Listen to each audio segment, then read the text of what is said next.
Hey everybody, this is Captain Frugal reporting for duty, giving you my weekly comic book review. So sit back and enjoy. News about comic books, musical instruments, tech reviews, and video games with your host, Captain Frugal.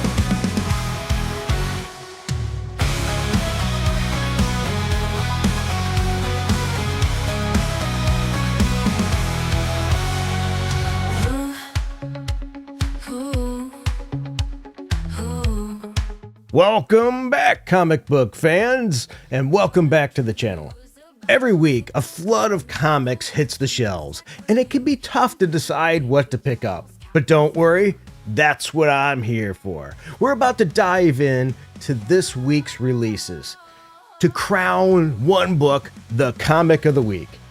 Will it be an epic superhero showdown, a mind-bending indie darling, or maybe a hilarious new series that everyone has been talking about?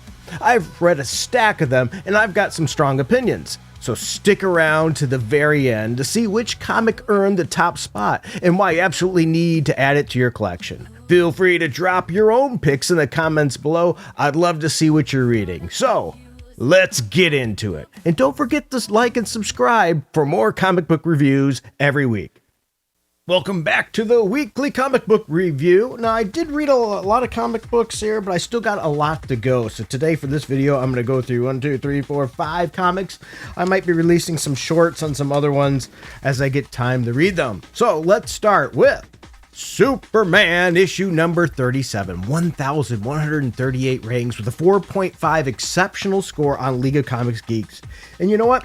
I gave the book a 4. I thought this was a really good book. It's tied for my number 1 position as well for so far of the books that I've read this week. The cover's okay, nothing spectacular. There's some other covers that are better, they're alternate. The writer is Joshua Williamson, artist is Dan Mora.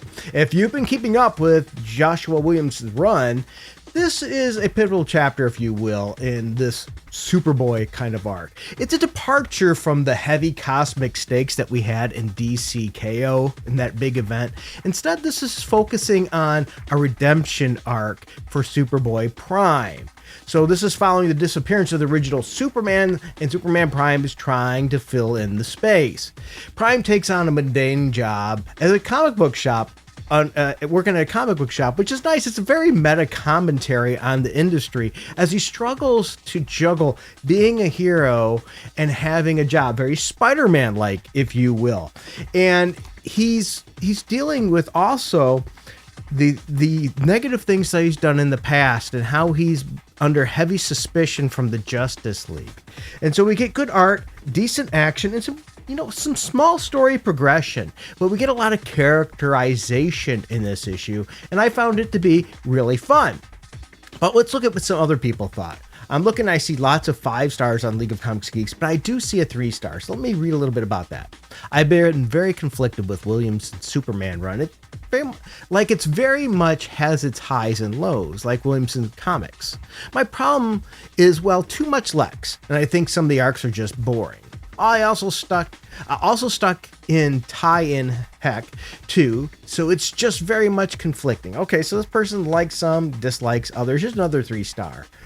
We all like comics here, but there are many ways of engaging with art, and when Superboy Prime recommends some books of screen, I don't understand. Some people don't know how to write here. I go to thinking about what books he'd recommend. I'm now spiraling, okay? And let's finish it off with somebody gives it a 5-star review. I think Williamson might have finally convinced me Superboy Prime taking over the series was a great idea with this issue. It's so much fun to read and gave me a lot of good laughs. It's difficult to do fourth wall breaking well, and I think William does it in a way that's funny without feeling like I'm reading Deadpool. So if you're interested in Superman, check it out. Next, let's jump into Justice League Unlimited number 18, 453 ratings with a 3.5 score on League of Comics Geeks, and I gave this book a 4. Yeah, so actually, I'm surprisingly higher than what is expected here. Writer is Mark Waid and artist is Clayton Henry, which this reminds me, just because you don't like a person doesn't mean you might not like their work. For example, I'm not a fan of Mark Waid at all, as a person and things he says and does, but I have been enjoying this series, and I hope my scores accurately reflect that without being biased. Because as I said, Wade is the writer and artist is Clayton Henry. So with that said, this is a pivotal issue, if you will, because this is focused on supervillain amnesty. And that's the kicker there. This is a pilot program by the Justice League, allowing certain villains to try to become heroes, if you will. And if they fail, they do something wrong, they've done something to them where they can get put back and taken away right away. There's good character building overall. It's all right. It's good art, decent action in this issue, and there is good story progression. It's actually a pretty fun issue. We see Weather Wizard breaks the amnesty agreement, and so he's shipped instantly to the Phantom Zone because it's what they did. They put something on him and made it so they could do that. There also gives a little angle with Lex Luthor where he appears to be betraying the team, but he's not, and he shows what he brings to the table and how he's different. We get some Guy Gardner as well, Booster Gold, Mary Marvel, and Martian Manhunter, and some Blue Beetle, the Ted Kord version. Overall, it's fun. I would, if you are a Justice League fan, you might want to check this out, or if maybe you just want to see some different DC characters. But with that said, let's look at some other people's reviews. I see lots of 4 stars and some 3. So let's look at a 4-star. This was great. I was excited to see what Mark Waid was going to do with this, and he did not disappoint. Okay, let's look at a 3-star. This book keeps shifting focuses and characters too much. It makes it hard to really get sucked into it and truly root for them. I get that view, but this is unlimited. It's supposed to spotlight a bunch of different characters, and it is focusing on that. So I don't know. You could take it either way. So there's some 2 conflicting ones. Let's look at another 3-star. Up and down for me. There's some good character moments here, particularly between Ted and Guy. As I said, good character building. This was actually really funny. Wade and Lex is also a hit no matter what kind of form he's in. So that was a highlight for me. And let's look at something not agreeing with it, another 3-star. Again, just another issue that helps set up the next big DC event, as well as all of their titles. I do like all the different character interactions, but that's really all this story has going for it. So as you see there, this is a very mixed issue. What are your thoughts? I would like to know. The next book I want to talk about is Green Lantern 34, 284 reviews, 3.3 score on League of Comics Geeks. I actually gave it a little higher as well, 3.7. Man, what's going on with me? I've been giving higher scores. And I will say, even I was disappointed with this issue. It wasn't what I was hoping for, but I still gave it a higher score. Writer Jeremy Adams and artist is Iguana. And this issue bounces between Kyle Reiner and his story and Hal Jordan's current storyline. I think it has decent artwork, but not great artwork. The cover is sort of funny and interesting, but there's some of the letdown here. It shows the Flash in there. Whenever you get a Green Lantern and Flash, it's usually a great story in my opinion. There's no Flash in this. It was very misleading. So that I had to downgrade it a little bit. Because we got Kyle Reiner back in LA, but he's not alone. And they got to try to get money, and they're getting into that story, as well as the more devious storyline with Hal Jordan and what's going on with the Guardians. And these Guardians that he finds are not happy with Hal exploring this premonition he's been getting. But let's look at some other people's views here. This one is very all over the place. I'm going to start with a 3-star review. This was all right. We still follow our 2 protagonists on their 2 plot lines. Kyle's definitely more mundane, as Odyssey gets scouted. Yeah, she gets scouted to be in a movie, and they say yes to get more money. When Hal continues to travel the cosmos in his journey. I think both stories had their time to breathe, and I didn't feel like either of them was short or undercooked. And that's just how I felt. It was okay. I tend to fall in that category, but here's somebody who gives it a 1.5 star. Whole issue of generally nothing. Hal's subplot has lost almost all the momentum and is running on fumes, with Adam just occasionally playing the nostalgia card. I'm sorry, but I like Jaina in this. I think that adds a nice little thing because a character we don't see. And we have here, usually to poor effects, as Kyle has it even worse after hyping him up so much in the last issue. All he's up to is being a supporting character to buy the numbers story of a boring new character. I'm not a big fan of the new character either. but I didn't think it was boring. It wasn't great. It was okay. But let's look at somebody who says, hey, you know what? I give this a 3.5. I don't understand the hate for this. Was it amazing? No. Was it terrible? No. This issue merely was setting up issue that was just okay. I'm excited to see how this evolves into something bigger. And I think that's where I fall in. It's just okay. I don't think it was offensive anyway, but it wasn't great. And as I said, the only major strike I had against it was it should have had the Flash in it. But that's my thoughts. What are yours? Let me know in the comments below. Next, let's talk about Captain America number 9, 544 ratings with a 3.9 score, and I gave it just a little below a 3.8 score. We have the Chip Zdarsky writing the book. Hey, I actually got the name right that time. And Tan Lima as the artist. And, well, this issue is following the fall of Doctor Doom. Laviteria has descended into utter chaos with all kinds of factions going through for power, trying to gather up what it is. Not just control power, but also weapons power. But that weapons power is another issue. And Steve Rogers finds himself here at odds with his newly reformed S.H.I.E.L.D. team and how to handle this rising power of Marius Wolf, also known as Salvation in the book. So while S.H.I.E.L.D. is focusing on securing Doom's leftover weapons of mass destruction, and it makes sense so that it can't be used against him, Steve discovers that Salvation's true Laviteria insurgency is committing atrocities against his own people. Massive deaths of anybody who disagrees with him. So breaking protocol, Captain America goes rogue and aligns himself with some Laviterian liberators, which is our local resistance group led by a woman named Alina.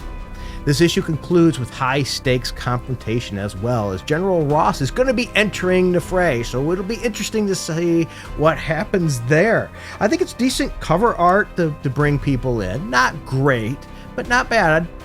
There is some alternate covers that are okay as well. Decent art throughout the book, but I do find this to be an interesting story. And as I look through, I see lots of 4s, 5s. I really don't see anything particularly low. The lowest I'm seeing is 3, so let's just get a little glimpse of somebody that says a 3. Really hope Chip can pull this together, because as of now, the whole arc is a big tangled mess. For how political this book is, it doesn't feel like it's confident in its messaging. The entire weapons of mass destruction angle feels like it's slipping all away, as that wasn't the whole point. Well, it was a major point. There's two things conflicting here, and I usually don't like a lot of politics in comic books unless the writer can handle it straight down the center. The comic books, I'm not going to argue that they weren't political. They've been political for pretty much from the beginning, but a good writer leaves it down the center, and you can have decisions on which way you feel and handles it in a great way, whereas bad writers are very ham-fisted, telling you how to think and how you're an a-hole or a bad person if you don't agree with them. And those are the ones that are crap usually, and they turn out like garbage and they don't hold up the test of time. What are your thoughts on this? Can Chip Zdarsky pull this one off, or is he going to go down that one ideological viewpoint and shove it down your throat? I'd like to know your thoughts below. Let's wrap this up next with Mark Spector, Moon Knight number 3, 493 ratings, 4.5 score on League of Comics Geeks. Huge there. I gave it a 3.8, not near as high. I will say right off the bat, I did like the cover of this one. The Ryan Stegman does a great job on it. And anyway, we have writer Jed MacKay and artist Dev Paramanik. And you know, his artwork is hit and miss. Sometimes I think it's really cool. It fits the book. And sometimes I find some panels hard to understand. But that's just me. This story picks up with Mark Spector in a dire situation, having been kidnapped and tortured by the resurgent and bloodthirsty Raoul Bushman. Yeah, there's psychological warfare in this issue. Mark is subjected to his greatest fears, while captivating and forcing a mental struggle alongside a physical one in this one. We have the fist versus the foe. Fans should be happy for this because there is a good fight here between Mark and Bushman, and it's based on fear. Yeah, fear. It's sort of cool. And Zodiac is playing a key role in this issue as well. While Bushman is the immediate physical threat, Zodiac is going to be is continuing on as an overarching antagonist that's stringing a lot of these conflicts together. I think Jed MacKay is doing a good job giving short, contained stories, but yet an overall continuing growing arc. The only problem is This is Moon Knight, and it seems like they reboot the series every like 10 issues. It's Legacy issue 258. How many volumes have we had of Moon Knight already? Give the book just continuous. I don't know why Marvel think, well, I know why. They always got to do number ones because they think that's going to get more people to jump on it. But anyway, that's my views. Let's look at a couple other people. I'm seeing 5-star, but I did see a 3-star here. But most of these things are 5. Actually, this is a 3.5. This was fine. I'm all for people enjoying it more than me. But I don't have enough comic book Moon Knight lore in me to care about what's next. Okay, I think that's it right there. This person doesn't know Moon Knight, so they don't know the lore, so it doesn't mean as much. And you know, that's a very valid point. If you are not a Moon Knight fan, you haven't been reading Moon Knight, this won't have the gravitas to you, the connection and all that with the characters, because I can see how it would lead you to a lower score. But the people that do tend to know about the character, I'm seeing tons of 5 stars here. For example, Moon Knight is beaten and bruised. Yeah. And we have there, with the help of Mr. Fear and Bushman, had Moon Knight captive, trying to get him to reveal the revel in the whereabouts of Frenchie, when an odd twist of fate has the Zodiac coming in. Mark said, now it's Moon Knight versus Bushman with fear gas flowing freely. Yeah, is this a Batman knockoff? You know, I have to get that. Decent art in this book, interesting story arc, but for the people that say Moon Knight's a Batman knockoff, this issue probably didn't help anybody with the opposing argument. But nonetheless, I enjoyed the issue. Did you? I would love to know. So thank you everybody for watching this video. Please be sure to like, subscribe, hit that notification bell, and help support this channel. I really appreciate it. There's some people that help support it on Patreon, subscribe. By the way, they're getting additional comic book reviews that are just to them, as well as some other things that are a special thank you to them for their support. So if you want to see those other comic book reviews, product reviews, and occasional other videos and special things like music that I put up there, feel free. You can join for as little as $1 a month. It's just to help things going, because I don't have this channel monetized. I chose never to do it. Maybe one day I will in the future, but I don't know about that. I don't really have the desire to do that. I do this for fun, and I want the community speaking. Thank you everybody for your time. Take care, and until next time, keep it frugal.